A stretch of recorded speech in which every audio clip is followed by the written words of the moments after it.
गणेश ठाकुर अति प्रिय मोदक तार रेसिपी मु आज शेयर करी पुणी बिना छांचरे। आज दी प्रकार मोदक केमी सहजरे करें सेटा भी कहबी। आउ मुझे काटिकी आपन को देखा देखो मोदक ये केते नरम बनी। निश्चिंत ये टाइप मोदक करेंगे आ गणेश ठाकुर को भोग लगेबे।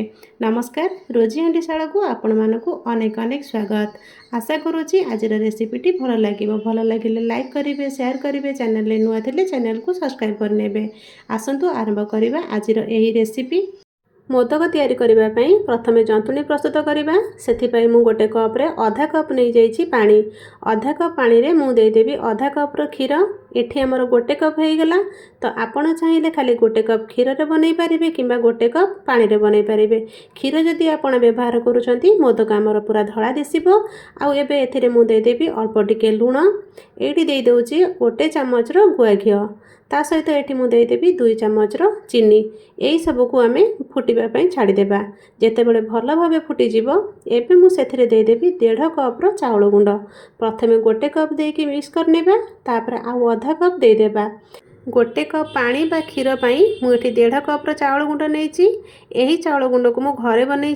चाउल गुंड आमर टिके ओदा ओदा थाए से पानी बा क्षीर कम लगिबो। जदि आपण माने मार्केट रे मिलुथिबा चाउल गुंड नौचंती जेतिकी चाउल नेबे सेतिकी ही पानी बा क्षीर नेबे। जेहेतु मु चूना घरे तैयारी करिछि सेतिपई पानी बा क्षीर मु कम यूज करिछि।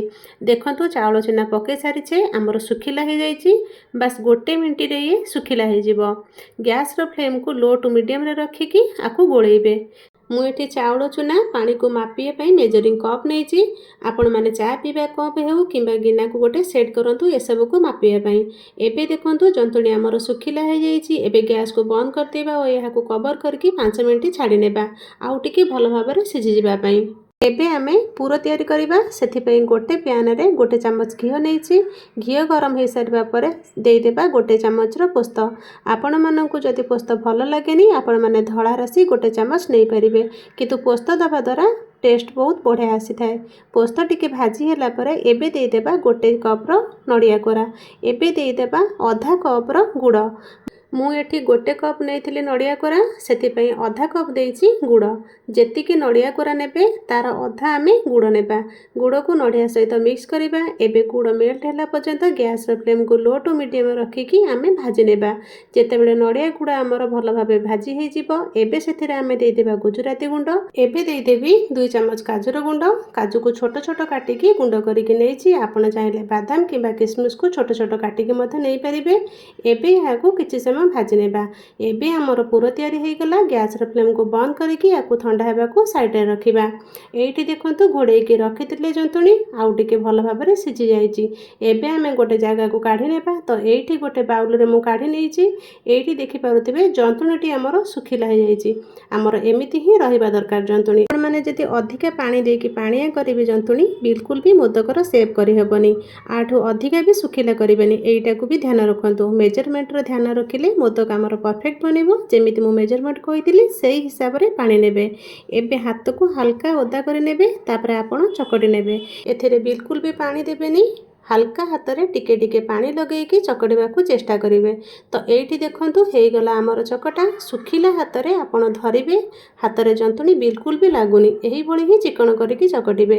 एबे रेडी हे गला जंतुणी। पूरा भी हमर ठंडा हे जाइछि। चलंतु एबे मोदक प्रस्तुत करिबा। हाथ रे किछि आपण माने गुळा नेबे, टिके अधिक गुळा नेबे। एबे जंतुणी को 2 हाथ पापुली मझिरे रखिकी गोलटे बनैबा। जेमिति मंडा पिठा करला बेले गिना टाइप रे बनौछे सेमिति ही बनैबा। मझिटा मोटा रहिबो और साइडटा टिके पतला रहिबो, काहेकि ना मोदक रो डिजाइन देबा। एबे हाथ रे टिके पानी लगै नेबा। 3टा आंगुठी लगैबे जेमिति मो वीडियो रे देखौची। आपण माने वीडियो देखिके जानि पारुथिबे। भल भाबे डिजाइन को लक्ष्य करंतु। आपण माने भी करि परिबे। डिजाइन दे सारिबा परे पूरा बनैथिले सेटा को मध्य देई देबा। अधिक देबेनी, जेतिकी धरुचे सेतिकी देबे, नहले फाटि जाई पारे। एबे हल्का हाथ रे मोदक को ऊपर को उठेइबा। बेसी जोर प्रेस देकी उठेइबेनी। डिजाइन आमे देइथिले सेटा जणा पड़िबनी। भल भाबरे हल्का हाथ रे ऊपर को उठेइकी ताको बंद कर नेबे। आ ऊपर को टिके गोजिया करके रखिबे। एबे हे गला हमर गोटे मोदक। एहा को एबे गोटे प्लेट रे रखि नेबा। चलंतु आउ गोटे डिजाइन बनैबा। जदि एही डिजाइन टा आपण मानको पसंद लागुची आपण माने एमिति ही बनै परिबे। ସେମିତି ହିଁ ବନେଇବା। ଯେମିତି ମଣ୍ଡା ପିଠା କରୁଛେ ସେମିତି ଗୋଟେ ସେପ୍ ଦେଇଦେବେ। ତାପରେ ନଡ଼ିଆର ପୁର ଭରିଦେବେ। ପୁର ଭରିବା ପରେ ଏଠି ଏବେ ହାଲକା ହାତରେ ଉଠେଇ ଗୋଜିଆ କରିକି ଉପରକୁ ନେଇଯିବା। ହାଲକା ଟିକେ ପାଣି ହାତ ହେଇକି କରିବେ, ଯାହାଦ୍ୱାରା ହାତରେ ଲାଗିବନି, ଚିକଣ ହେଇକି ସେପ୍ଟା ତିଆରି ହେଇପାରିବ। ଏବେ ଚିକଣ ହେଇଗଲା ମୋଦକ। ଏବେ ଆମେ ଡିଜାଇନ୍ ଦେବା ମୋଦକ ଉପରେ। ତା ପାଇଁ ଏଠି ମୁଁ ଗୋଟେ ଚାମଚ ନେଇଛି। ସେଇ ଚାମଚର ପଛ ସାଇଡ଼୍ରେ ହାଲକା କଟ୍ ଲଗାଇବେ। ବେଶୀ ଜୋରସେ ପ୍ରେସ୍ କରିବେନି, ହାଲକା କରିକି ଡିଜାଇନ୍ ଦେବେ। ଏଇଟା ବହୁତ ସହଜ, ସମସ୍ତେ ଏହାକୁ କରିପାରିବେ।